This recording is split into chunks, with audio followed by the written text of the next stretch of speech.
The Australian Workers' Union threatened last week to withdraw its support for the carbon tax if a single job was lost as a result. The union is also ramping up a campaign on another front, this time looking at the dumping of overseas products on Australian markets. For more, I'm joined now by our political editor, Lyndall Curtis.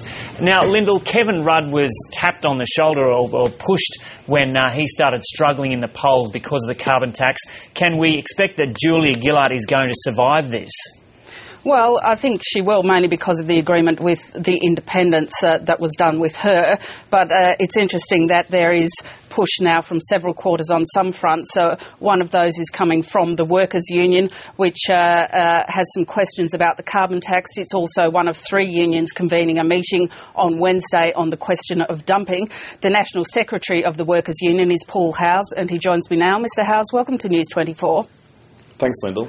Why are you concerned about dumping now, and what do you think the government should be doing about it?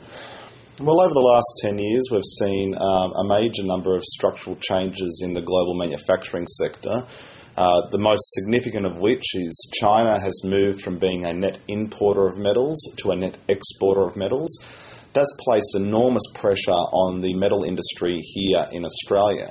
And over the last 3 years, particularly since the advent of the global financial crisis, we've seen substantive dumping of aluminium products, of glass, of steel, and other associated products into the Australian economy, which has led to a very unfair scenario developing for many of these sectors.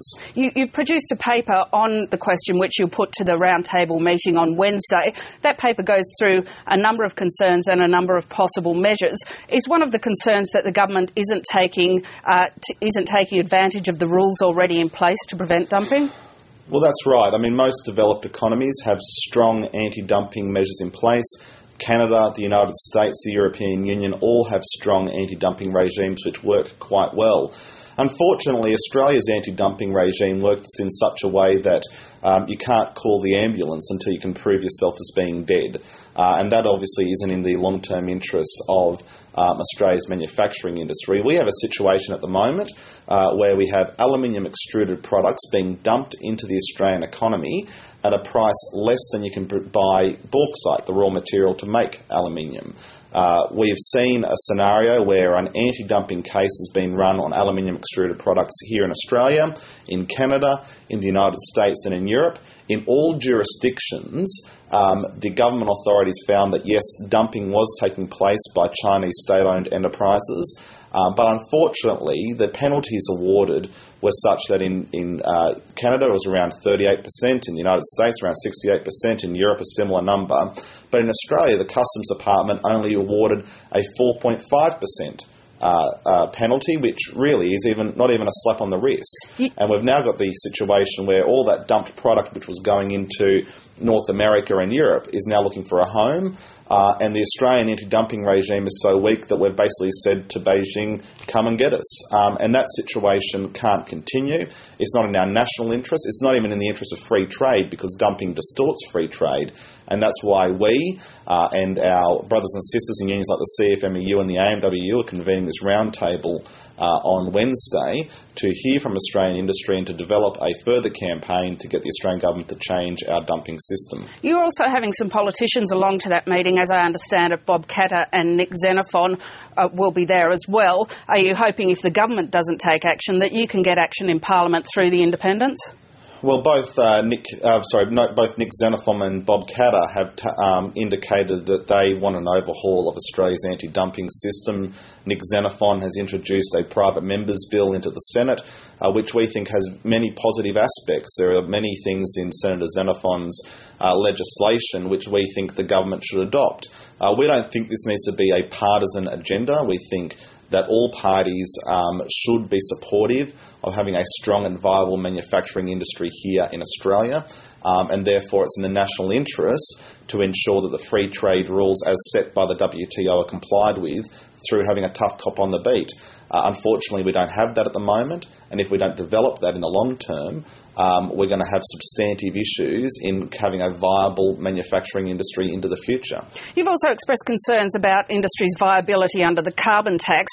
You warned on Friday, in a newspaper article on Friday, that if one job was lost, you would withdraw your support. Is that still your position, and isn't that a very high bar to set?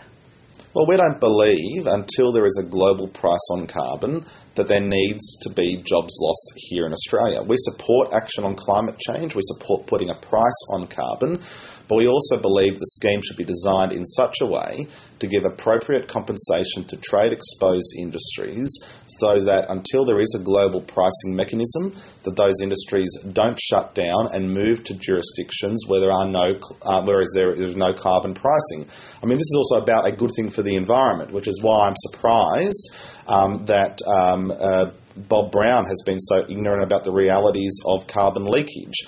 If we design a system that puts an unfair burden on trade-exposed industries, all that will happen is that those trade-exposed industries will shut down and open up in jurisdictions which have little to no carbon pricing. Now, that's not in the interests of the environment. It's certainly not in the interests of this country, because as climate change is a global problem, I think sometimes the Greens lose track of the fact that you can't just solve climate change here in Australia. There needs to be strong global action, because there's no bubble that sits over our continent. What's happening to the climate is happening right across the globe.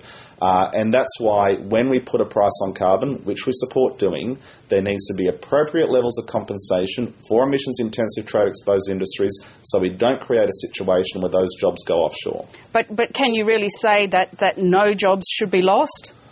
Well, I haven't heard a solid argument on why any jobs should be lost until there is global pricing, because there's certainly no environmental argument that jobs should be lost until there's global pricing, and there's certainly no economic argument. It's the politics of feeling good, and I don't think the Australian government should enter into feel-good politics. It should enter in to the harsh realities of the way that the global economy sits, the harsh realities of how hard it is to reduce carbon emissions. But certainly the government has got it right when it says we need to take a proactive stance on carbon pricing. That is important, but it's also important to recognise that many of the industries here in Australia are unable to change their processes to reduce their carbon emissions. Steel, for example, we've been making steel for the same way for over 1,000 years. It's a simple process of extracting oxygen from iron ore through the addition of coal, the byproduct of which is carbon.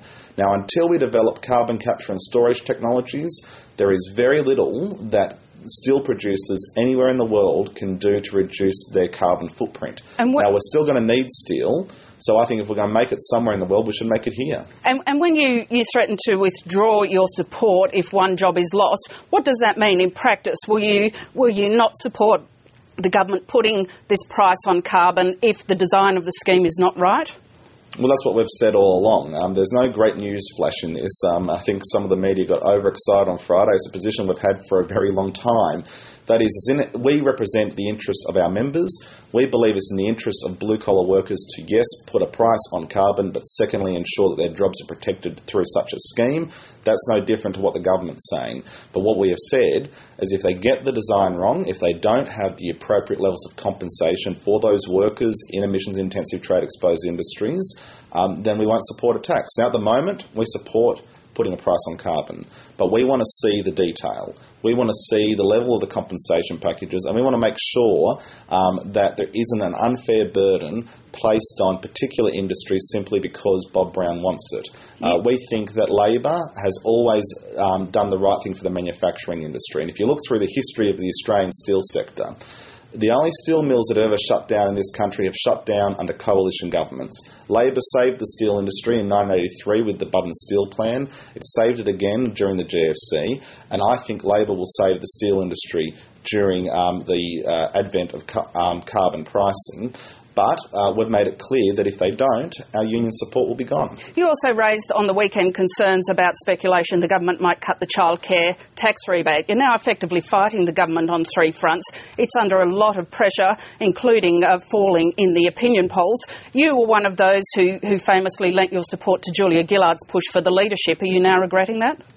Not at all. I think Julia Gillard is the best leader the Labor Party's had in a very, very long period of time. And I'm confident that Julia Gillard will lead Labor to an election victory at the next election. She's got a tough job. Now, that doesn't mean that I have to support the government on everything they do. I believe it's important that we raise the workforce participation levels of women in our workforce. We have one of the lowest levels of workforce participation in the OECD. It makes no sense to me to restrict the childcare tax rebate based on what a woman's husband earns. In my view, we should be doing all we can as a country to be getting women into work when they want to work. Now, just because I don't support their policy doesn't mean I'm against them on everything. And I think a robust relationship between the industrial and political wings of the Labor Party is nothing new, and it's certainly nothing unhealthy. And I think everyone needs to calm down just a little bit.